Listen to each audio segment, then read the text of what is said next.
afternoon, everyone. Thanks for coming to this reading. Hope you're all having a wonderful time so far. I'm going to make a quick announcement and then introduce Forrest Gander to you. My name is Chard De Noird. This year's festival is presented by the Downtown Brattleboro Alliance, and it's made possible by the generous support of our sponsors, Arch Capital, the Howitt Family Foundation, Tim Mayo, the Thompson Trust, the Vermont Humanities Council, Vermont Public Radio, and Bob and Ann Works. We would like to thank all our advertisers and encourage you to visit their stores. Born in California's Mojave Desert, no less. Poet Forrest Gander grew up in Virginia and attended the College of William and Mary, where he majored in geology. After receiving an MA in literature from San Francisco State University, Gander moved to Mexico, then to Arkansas, where his poetry, informed by his knowledge of geology, turned its attention to landscape as foreground source of action. Gander's books of poetry include Iko and Como, Core Samples from the World, Eye Against Eye, Torn Awake, and Science and Steepleflower. Though primarily a poet, Gander is also a translator, novelist, essayist, and editor of 2 anthologies. He's translated collections by Mexican poets Pura Lopez Colome and Coral Boncho. With Kent Johnson, he translated Bolivian poet Jamie Senz's Imminent Visitor and Night, for which he won the Penn Translation Award. His translations of Neruda are included in the Essential Neruda Selected Poems. He's edited bilingual anthology Mouth to Mouth, poems by 12 contemporary Mexican women. Gander's own poetry has been translated into several languages. His novel, As a Friend, was published in 2008, and his new novel, The Trace, which he's also reading from this weekend, was published this year. Gander has received fellowships from the Guggenheim, Whiting, Howard, and United States Artists Foundations, and is a recipient of the Witter-Binner Library of Congress Award. This book, Panic Cure, Poetry from Spain from the 21st Century, is just a fabulous and essential book that translations of 21st American Spanish poetry, which I encourage you also to take a close look at when you're looking at his various books back there. Forrest has traveled the world, listening, recording, translating both local and foreign voices in a kind of global project that belies any notion of a nationalistic conceit or aesthetic.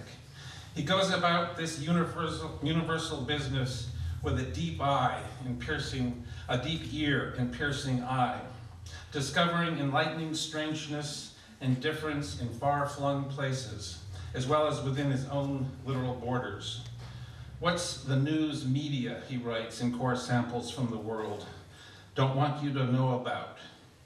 With this tireless commitment to witnessing life elsewhere and here, Forrest has become a citizen of the world with his poetry as his passport.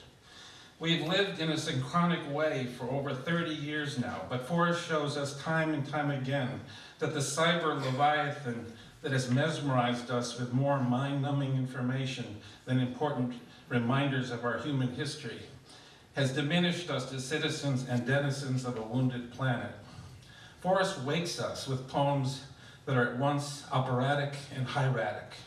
Whether he's writing about the erotic Japanese dancers, Iko and Como, translating the poems of the Mexican poet Pura Lopez Colome, reporting on a rewilding community, very rewarding as well, in the purlieus of Virginia, recording eloquent journal entries from his travels to China, Mexico, Bosnia-Herzegovina, and Chile, taking stock of environmental damage, compiling photographs to accompany poems and essays for his own version of Haibun. Forrest is witnessing the main things of our age, unflinchingly, objectively, exquisitely, curiously. He's taken Bertolt Brecht's metaphysical insight and advice to heart. 2 souls abide within one breast. Keep the one, keep the other, to abide with both. is best. Forrest Gander.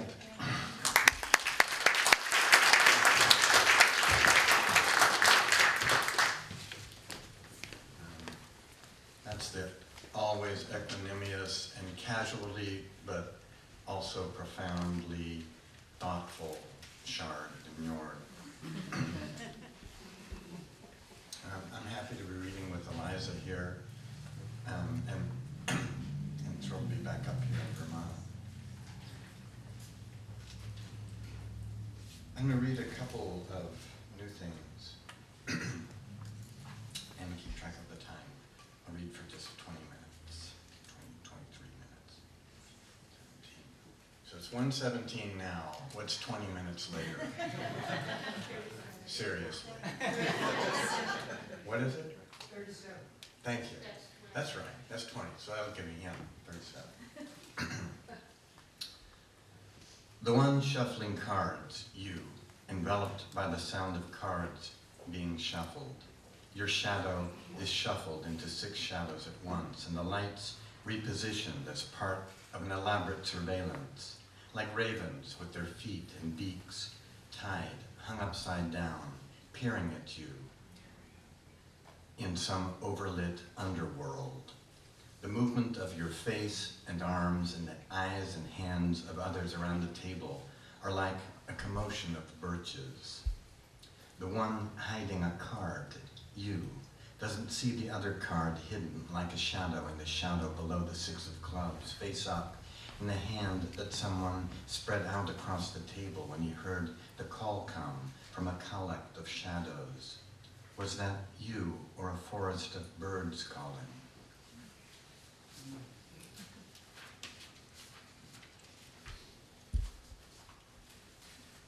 This isn't entirely new, but I'm still working on it. And a poet sent me a rock from Colorado that was used by Native Americans to grind meal and grain, which is called a mano, and it's the Modena. So holding this rock that had been held by others 800 years ago, made me imagine the sort of human relationship to that landscape that it comes out of and to the traces of the human in the rock. Mano. In microscopic pots of a palm-sized granite stone, traces of green corn, purslane, snake fat, and pinyon fuse with smeared roots and beeweed pollen, ochre dust, which drifts summer long into the scalp of a woman kneeling, intent, and bent over a light-bitten stone basin, her muscles flexed, trapezius to triceps, the wrist thick, working a short orbital swipe, hand stone taking the curve of palm, cupped, and her torso's weight falling through, while swallows dive and veer along the sheer cliff. The warm, scabbed heel of her palm bears down, heel of palm, onto and into the skirling sound.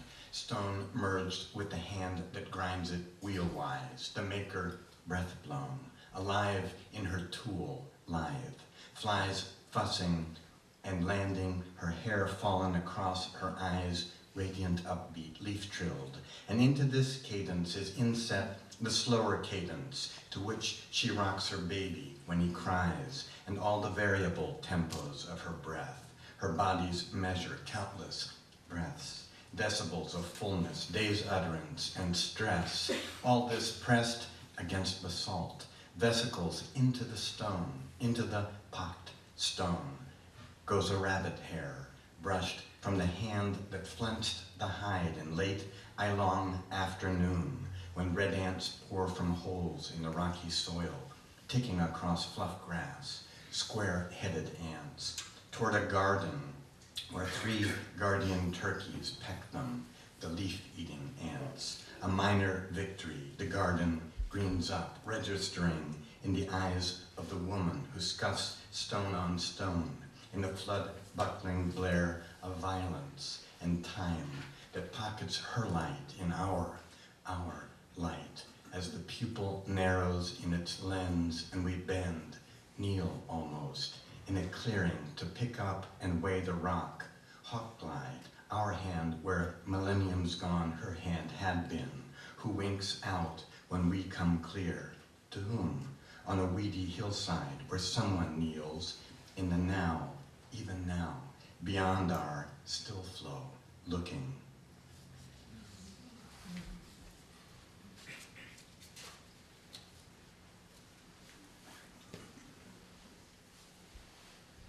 So these are very in progress poems for my mom. Ruth. Her husband lifeless in chair facing TV, whole days mute. Her own mind, her hearing shot. And it won't get any better, absolutely nothing to look forward to, she says, to you. Wearing two identical left shoes. No one believes I don't dye my hair, she announces for the umpteenth time. Point taken, I'm grayer than my mother, though in the mirror I see her face, her small, dark eyes.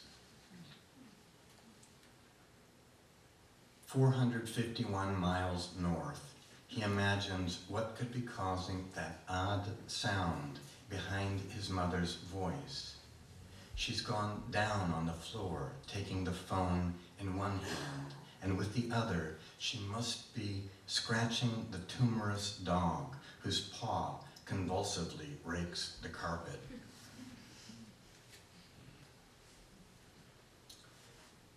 Green case on the nightstand, glasses on a Redskins lanyard. Green glasses case containing one hearing aid, minus its battery on the nightstand, glasses on a Redskins lanyard. In the green grass, under one of many bird feeders, in the backyard, thronging with blurred, mute birds.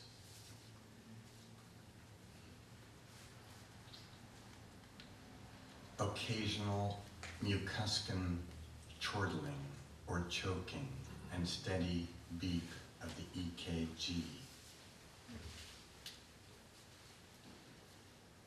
The beak hard determination to be a good person. What happened to that? How is it true that I have to go now? For her, the occasion of my presence begs for more. Who is my mother now I am unspoken for?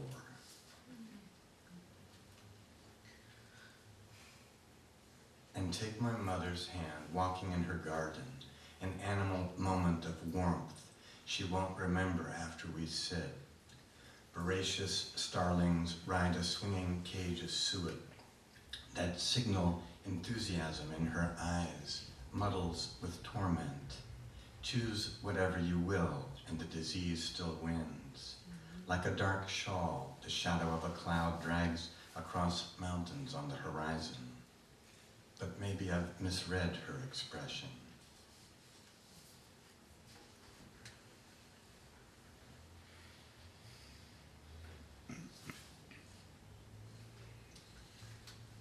To find the present breaking itself loose from the sequence of events, bolting through gaps in the corral of context, and carrying its befuddled rider into an expanding plane of blurry outlines.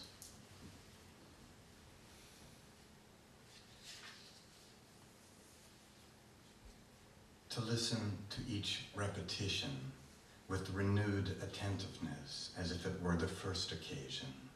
To forget you've heard it before, and to receive her words as her first words or her last ones. For she repeats things not only because she's forgotten, but also so they will be remembered. To come into a rhythm of farewell with her, marking it, relishing its periodicity, in order to crack open another kind of love inside the old, familiar love, a vast of acceptance without condition, akin to what a mother might feel for her child, or the reverse.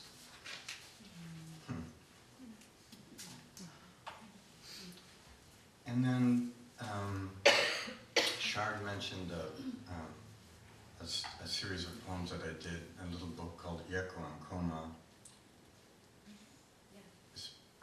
Is my time? No, it's fine. We're good. I'll finish with this.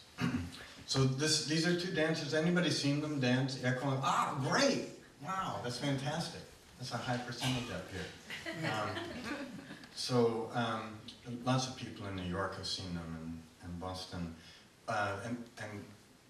So there are a couple who have danced together for close to 30 some years. And they're the only couple to get a MacArthur grant together. They were trained in sort of Japanese Buto, which is this sort of post-war dance that was influenced by French avant-garde, and then they developed it into something different. They almost always performed, well, for 25 years, performed nude in sort of caked with rice powder, and they move incredibly slowly, and in configurations that make the body look like something you've never seen before. And this is a buried sestina called Buried for them. Unpacks the recognizable, its chaos here, and the composition stutters, face stalking itself from inside, beyond all levels of, compressed into looking, unplotted, brutal, adust, his back muscles, her rib cage splays, they are naked, filled with the enormity of naked stillness, head held up, her hair pierced, quills fixed to her back, and her right knee bent to her face, the air muffled through which his looking flies from somnolent eyes beyond walls that mark another beyond of rooms echoey with shoe scuffs, naked squeaks, fully stretched. He looks up, bows his neck, his hair pouring to the floor as his face lifts, chin tilting backwards toward the audience, seated back from the stage on benches in a beyond dim out from which they face the mound of ordure with naked bodies on either side, blue-black hair, soft as a negative of two match flames. Look at the splice of likeness, then look again. It is severed. They turn their backs as water drops pop here and here across the dirt and beyond in dim penetralia. Naked sound of water drops in the quiet. Her face fissures, her mouth a rictus, her face in its final expression, an unsustainable look into another dimension. Of what? His naked hand a piece of music, boosted into the black, as we in curved light beyond ourselves reach for his fingers, reaching for her hair, two larval bodies, naked with faces, and seared straw in their hair, hold our looking to the dark back of and beyond. So I think I'll finish there. They danced, naked until their kids were in high school, and their kids finally, said, "Mom, Dad, come on. We're in New York City, my friends are going to see this stuff." And then they started doing elaborate costumes. Thanks very much.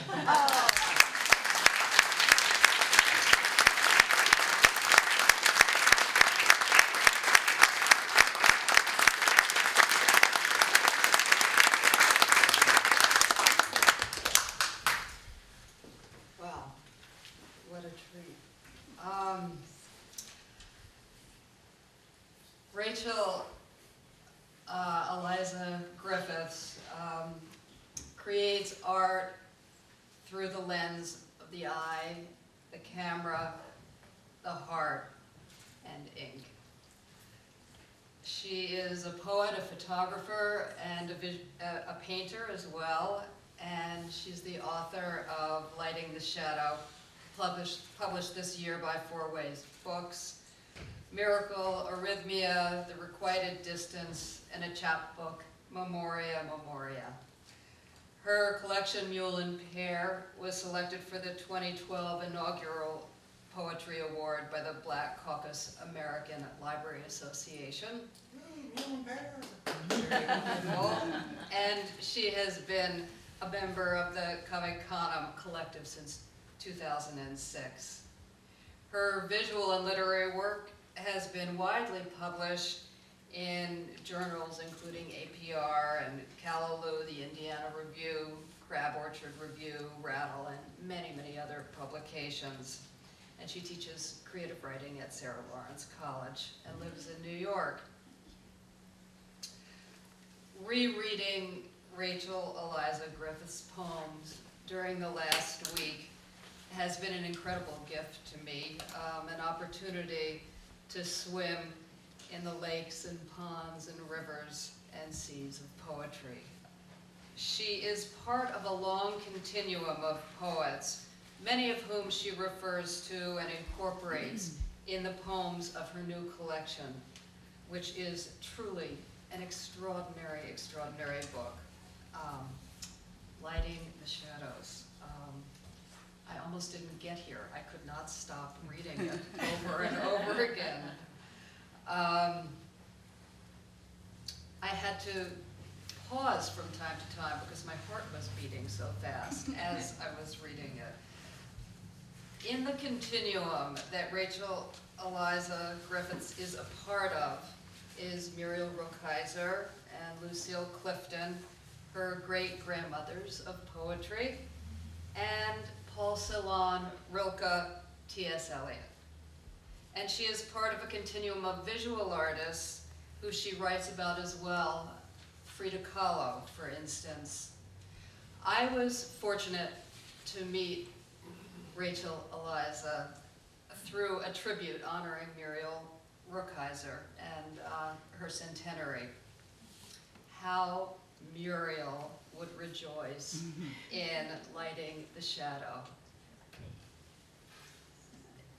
The reaching and the searching and the expansive poems, her truth-telling and the retelling of myth, Icarus's sister, the emotional calling, the political awareness that is expressed through the art of poetry, not for the sake of political statement, but as an expression of deep humanity, bearing witness in the music of poems.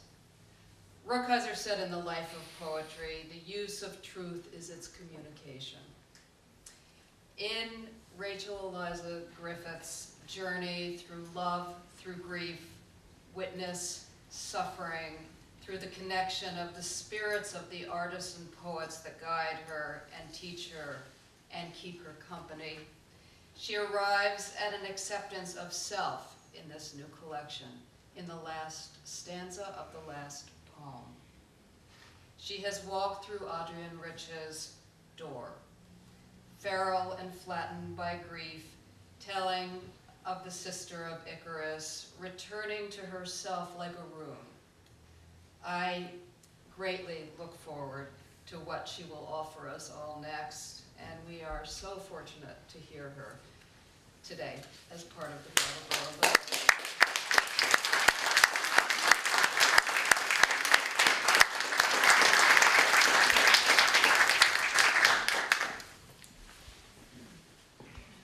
Jen, thank you so much. I'm just overwhelmed right now in the best way. Before I read any poems, thank you so much for having me. I've been enjoying myself since Thursday when I got to spend some time with students at Landmark College, and I'm grateful to be here with all of you as a poet, but also as a reader, and I am beyond delighted to be here with Forrest and reading with him. I love his translations and his poems and his novel. His new one is really good. So, I too am going to keep to a 20-minute time. So So I'd like to begin with the first poem in the collection, Lighting the Shadow, which is The Dead Will Lead You. Many of the openings, the doors or windows in this book arrive through photographs or paintings or the lives of artists. And so in the first poem, several years ago, the world was kind of looking for evidence that biological terrorism was happening in Syria. And so I came across a photograph of a child kind of jumping between rows of children who were shrouded in white, who had been killed. And so this child is kind of playing this living child is playing a game. So the poem begins there, and then of course as poems do, it has its own say. The dead will lead you. The dead will lead you across scarred meadows, red, blue, white. The star-flung sky scrapes gold grass, unknown milk, endless the stone figures in the fields. Who will embalm our bones? Shattered inside of mythologies, we are idols, praised by blood and sun. You will call and listen for the children, cradled in moonlight, side by side, their silence deranged, deflowered by ghost primers. Years pulse the skull, the ashen hills, the expanse of desert shorn with prayers. You walk alone through mirages, museums, eyelids, water, estuaries, where wings repeat flight until this desire is memorized. This is what you must learn by heart. The closed flesh as commandment, a terracotta smear of fingerprints praying along the blue cave. Mercy is the pulse of lupin in a yellow field. My mother's eyes on forgotten vases of irises. Lighting the shadow, a woman crawls out beneath her own war. Ruin, I have lived inside your estate. I remember the night horses, reckless with my beauty when the trembling poured through my windows. The animals surrounded my bed as we floated through the house, the world without sail, anchor, ornament, or oar. My memory was a painted mast, filled with the inviolate breath of what history can blow apart.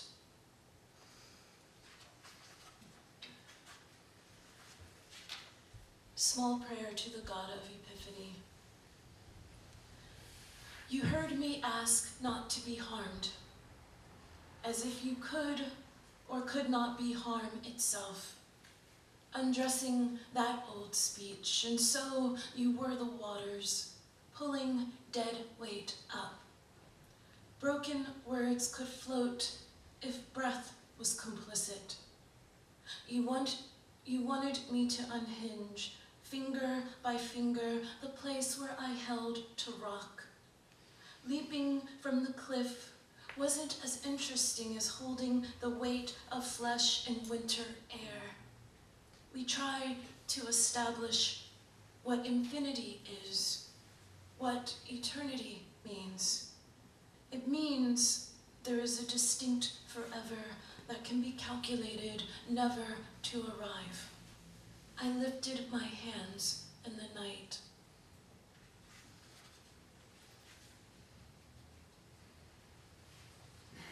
Earlier I was here listening to a gorgeous reading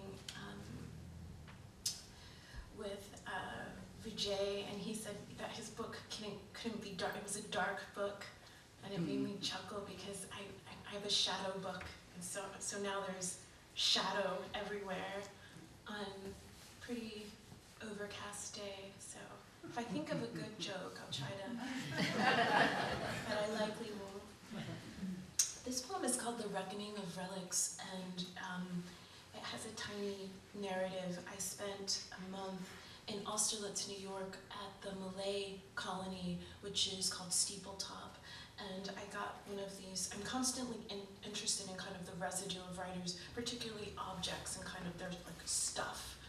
And so I got a tour of Malay's house, and we were in her bedroom, and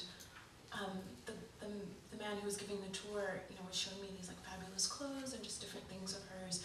And then he surprised me. He pulled out a manila envelope and just like, well, wait for it. And I'm like, what is this? And it was her hair, and you could still see the red. She had this like gorgeous, like kind of red gold burning kind of hair that was amazing, and you could kind of see this lingering fire. So you'll hear me say his name, which is Peter, and you'll hear me say another poet's name, a sister poet, Tracy, and I think that's it. The Reckoning of Relics. This is the gristle of imagery, the need to see what is past. Not history, not the before or long ago, but the saint's finger, the sarcophagus of imagery, the immortal phrases of headstones. Somewhere after death, a detail remains, sits in the mind, brightly impenetrable as a mineral, lapis lazuli or diamond. It was June in Austerlitz, and I was circling the stalls of my life, flinging kerosene over what I'd done wrong. The stars slid over hummingbirds in the evening.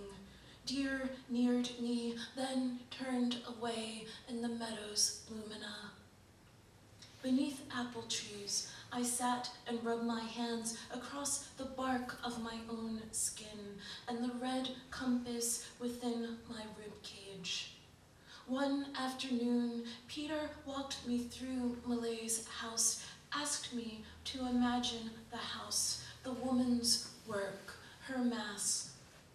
I was staying in the barn, invisible from the writer's windows, taking a month to heal the broken flames of my phoenix, the better woman prepared for flight. I walked for hours, miles, became a vapor, returned from ash, wrote to Tracy, climbed trees, met black snakes and barred owls, breathed like a firefly. Alone, a frame of light in a museum, without a painting inside, without a self-portrait. In the morning, high grass floated beneath dew, and I listened to my new flesh, the truer poem. The listening saved me. Even when my ears bled and my heart leaked, I stood at the window in my head and looked out at the loping black bear, the pinions of black crows, the thickets of youth flattening beneath my whispers. Upstairs, Peter held his palm out to me, the hush and eternity of a dead woman's curls, faded with threads of red.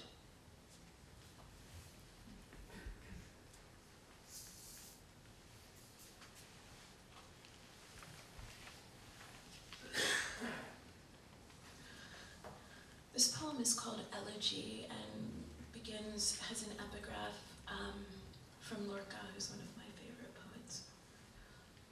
And this is Lorca's. Cut my shadow from me, free me from the torment of seeing myself without fruit. Elegy. The night has let go of me now and touches the barren grave where my shovel works. These poems are stony beds, inscribed imperfectly. They are also loaves and lovers. Their cradles starve, and I wander across the god-flecked bridge between night valleys. The meadows in the old country are sawdust, The moon douses my hair and peels my breast. The sun forgets me, leaves no gold treasure on my hips. Memory is a burnt child I carry on my back. All of the hours refuse to stay longer when the last glass of Bordeaux runs out of the house, clutching its belt. My secrets have chapped lips. Once I gave them honey, blood, and language. I never inquired of their subtle pain. Why should I want their torment? Why do I believe in fools? Now I see gardens wherever roots were pulled up. A smile of quiet wheat thrives in the ash of mud, a seed shaped like youth blown backwards. I close the gate and switch on every light my flesh has needed, even the tongue in my mouth, diluted by farewell, shines with the love of letting go. So the next poem I'd like to read is another ekphrastic poem, and it takes its window or its frame. There's a photograph by the photographer Nicholas Marai, who was a lover of Frida Kahlo's, and many of you are likely familiar with this image where Kahlo is in traction, and so she's this kind of onion-shaped gauze that's lifting her face up, and it's a photograph.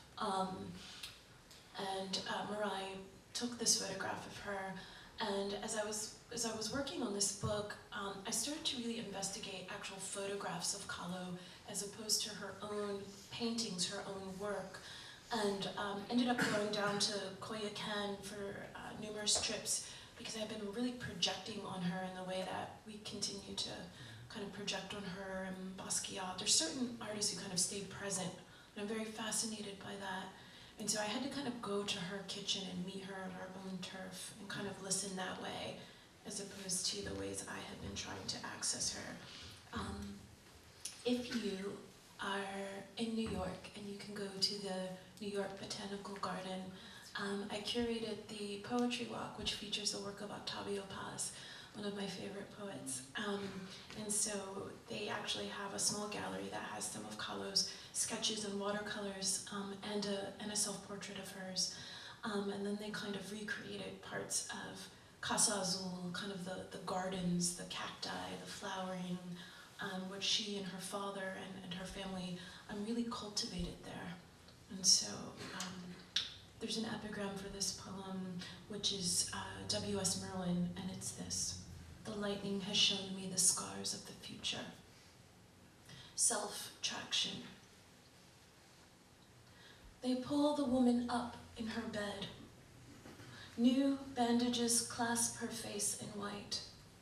They pull her legs down because she is trying to fly. Beneath wounds, you will find water, skin, lust, longing. These are strokes of faith. They pull the woman up in her bed. Moonlight seduces the bodies flaring in her eyes. They pull her legs down, then pull her dress away to shame her thorns. Pull God out of the folds of her skin. They do not let her thoughts peel her head. Her tears sculpt a world. They pull the woman up in their bed. She has been moved to her grave to make them feel more comfortable. Beneath the gauze, her breast flutter, stuffed with starlings in the ecstasy of cobalt pigment. She is a cardinal lost in the hive of language. Her song has no pain, but offers mercy anyway. They place a stone beneath her teeth, dare her to bear down on black roots in shatter. In agony and gold leaf, she laughs. They push the body to the edge of the bed to study their incisions. It is a wick. the body they want to drag through fire, effigy. They pull the woman up in her bed, not liking her sounds because she is free. The mind is a socket in lightning when it flies, I said. They pull the light out of her skin, pull the lilac out of her skull, pull the poems wet and writhing out of her, wringing her body in opposite directions until this line is perfectly straight.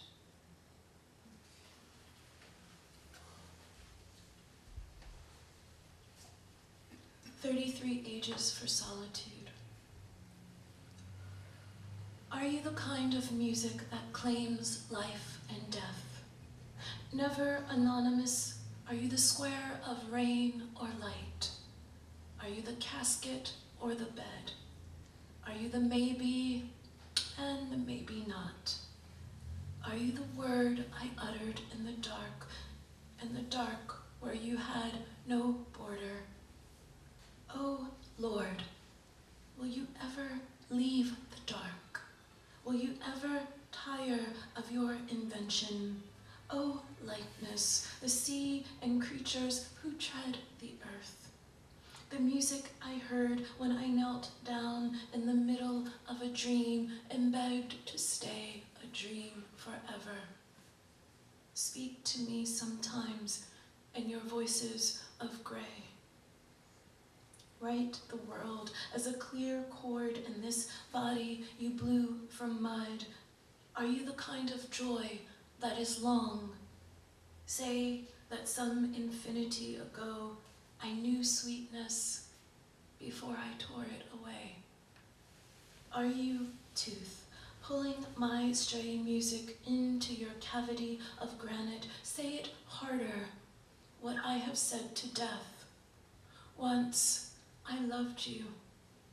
Let me be a silent sky above you now. Let me be a 33-year-old bowstring, a tooth, the oak's work song, a time and root promised to end.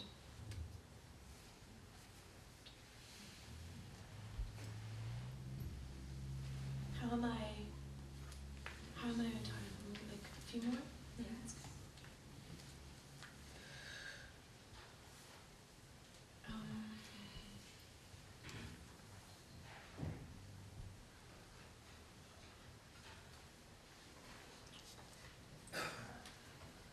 I select my jury before justice appears.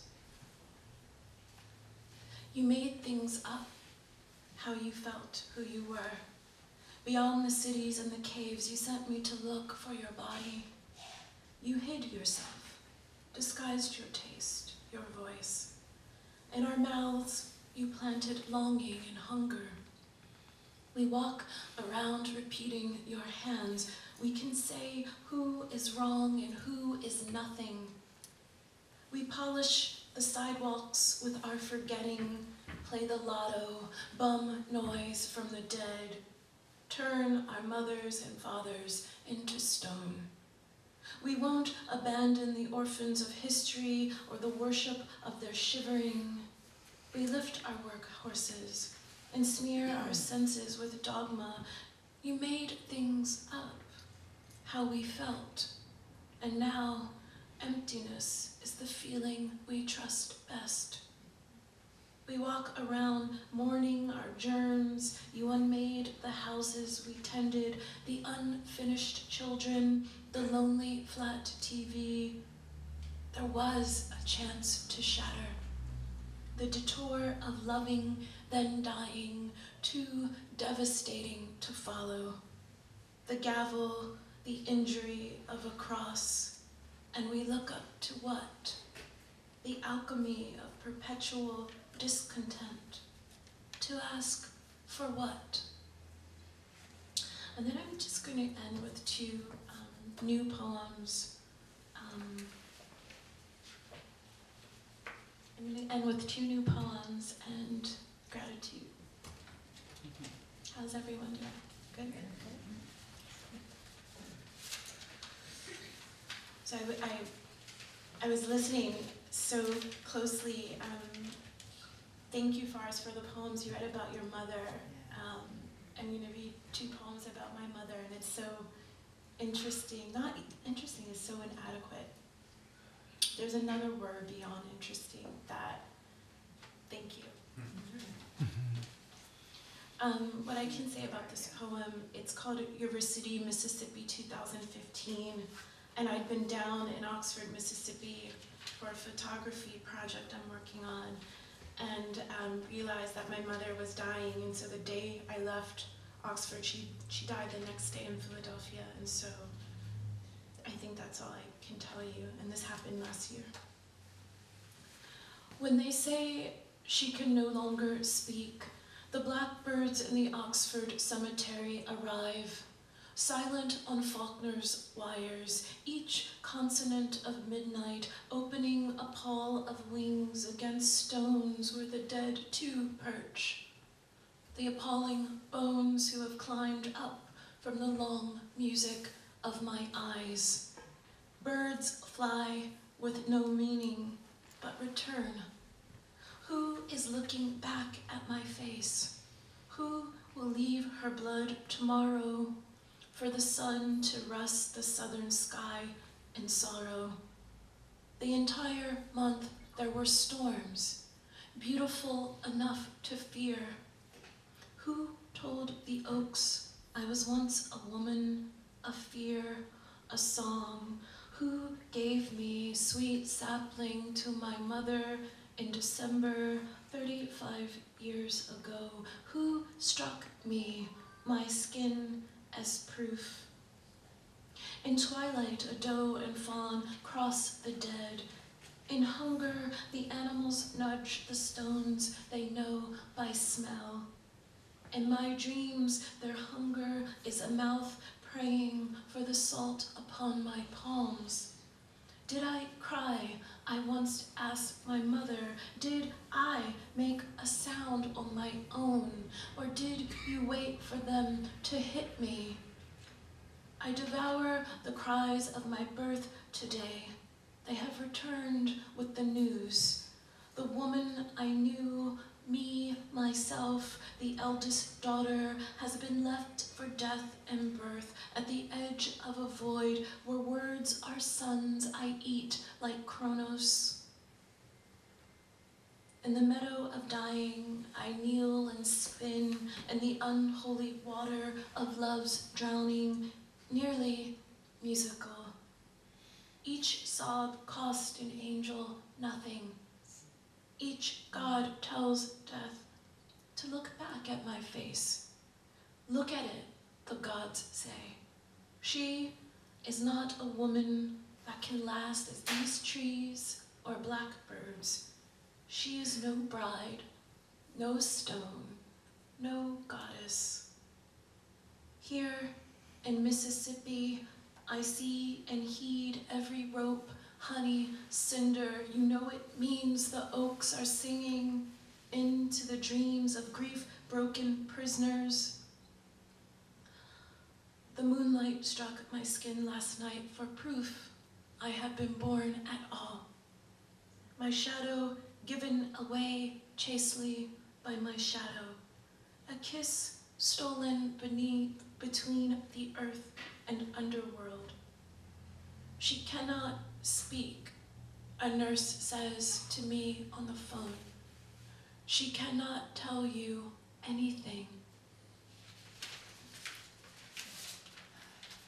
Good death. Of words placed in their best black clothes, of that darkness full, of her laugh forged of dust that spilled its gold light into the tomb, of the wreath carved upon her copper vault, of the ivory city bones like trumpets blowing you away from us in song, of the city again where you will be welcomed by vultures, of the road between your dates, a short slash, an usher in a gold hat, of the pronunciation of sorrow always for me now in summer, of the snake who suffered the story of innocence, of your afterlife, and my downpour of ordinary rights, of rights I enact in my broken thoughts, of my fever waving its anguish until the match goes out in disbelief, of the 9 stars bleeding mercy in Charleston beneath the roof of God, of God, God, and God, of the peace and suffering my people have been promised, of the clean white clothes I gave the undertaker. Here are the stockings, I said, not knowing whether they would match her skin, of the poems I've been trying to write.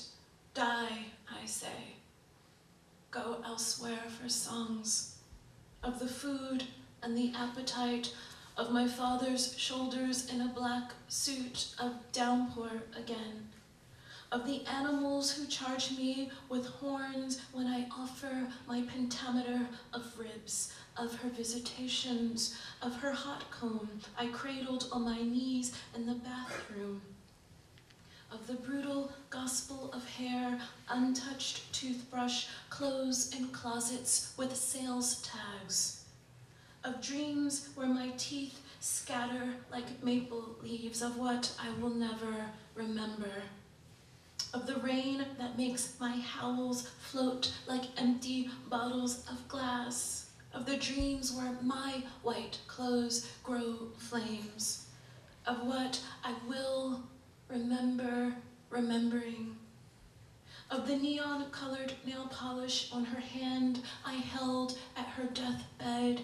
It was summer, of what I hated to ask the night and gods, of my knees that remember the orange mud before the grass grew back, of you, reader, looking at my face here and reading me, because we all want to know how to bear this, of the strange, caring question. Their voices poured like grace over my side where I was trying to get out of skin, of it being over again and again, of it beginning. They asked me, was it a good death? Was it a good death? Was there peace for all of us?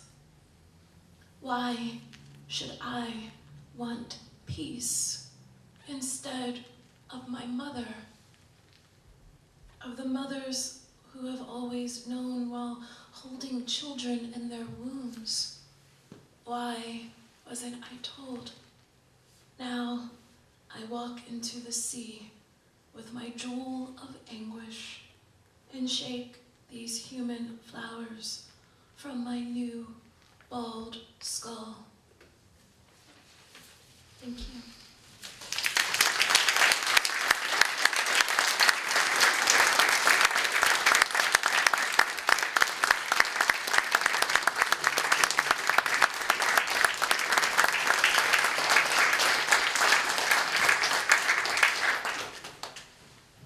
Oh my God.